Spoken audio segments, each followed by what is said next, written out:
Bhogapuram airport approach పనుల వేళ సిబ్బంది అత్యుత్సాహానికి సంబంధించిన బ్రేకింగ్ న్యూస్ ఇది. అప్రోచ్ రోడ్డు భూసేకరణ పరిహారం కోసం కొందరు రైతులు నిరసన వ్యక్తం చేస్తున్నారు. పరిహారం ఇవ్వకుండానే పనులు కొనసాగించడంపై రైతులు అభ్యంతరం వ్యక్తం చేస్తున్నారు. పనులు ఆపేందుకు నిరసనగా జేసీబీ బకెట్ లో ఇద్దరు రైతులు కూర్చున్నారు. వాళ్ళలో ఒకరు మహిళా రైతు కాగా మరొకరు వృద్ధుడు. అయితే అడ్డుకున్న వాళ్ళిద్దరిని అదే జేసీబీ బకెట్ తో ఎత్తి పక్కన దింపేశారు సిబ్బంది అత్యుత్సాహంపై రైతులు రగిలిపోయారు.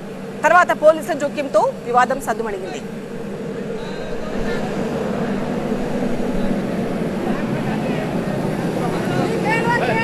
భోగాపురం ఎయిర్పోర్ట్ అప్రోచ్ పనుల వేళ సిబ్బంది అత్యుత్సాహం ప్రదర్శించారు. అప్రోచ్ రోడ్డు భూసేకరణ పరిహారం కోసం కొంతమంది రైతులు నిరసన వ్యక్తం చేస్తున్నారు.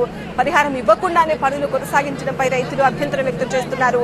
పనులు ఆపమని రైతులు అధికారులను అడిగారు. అయినా కూడా పనులు అలాగే కొనసాగించడంతో నిరసనగా అక్కడే ఉన్న జేసీబీ బకెట్ లో ఇద్దరు రైతులు కూర్చున్నారు. ఒక మహిళా రైతు, ఒక వృద్ధ రైతు. అయితే అడ్డుకున్న వాళ్ళిద్దరిని అదే జేసీబీ బకెట్ తో ఎత్తి పక్కన దింపేశారు సిబ్బంది అత్యుత్సాహంపై రైతులు రగిలిపోయారు. తర్వాత పోలీసుల జోక్యంతో ఈ వివాదం సద్దుమణిగింది.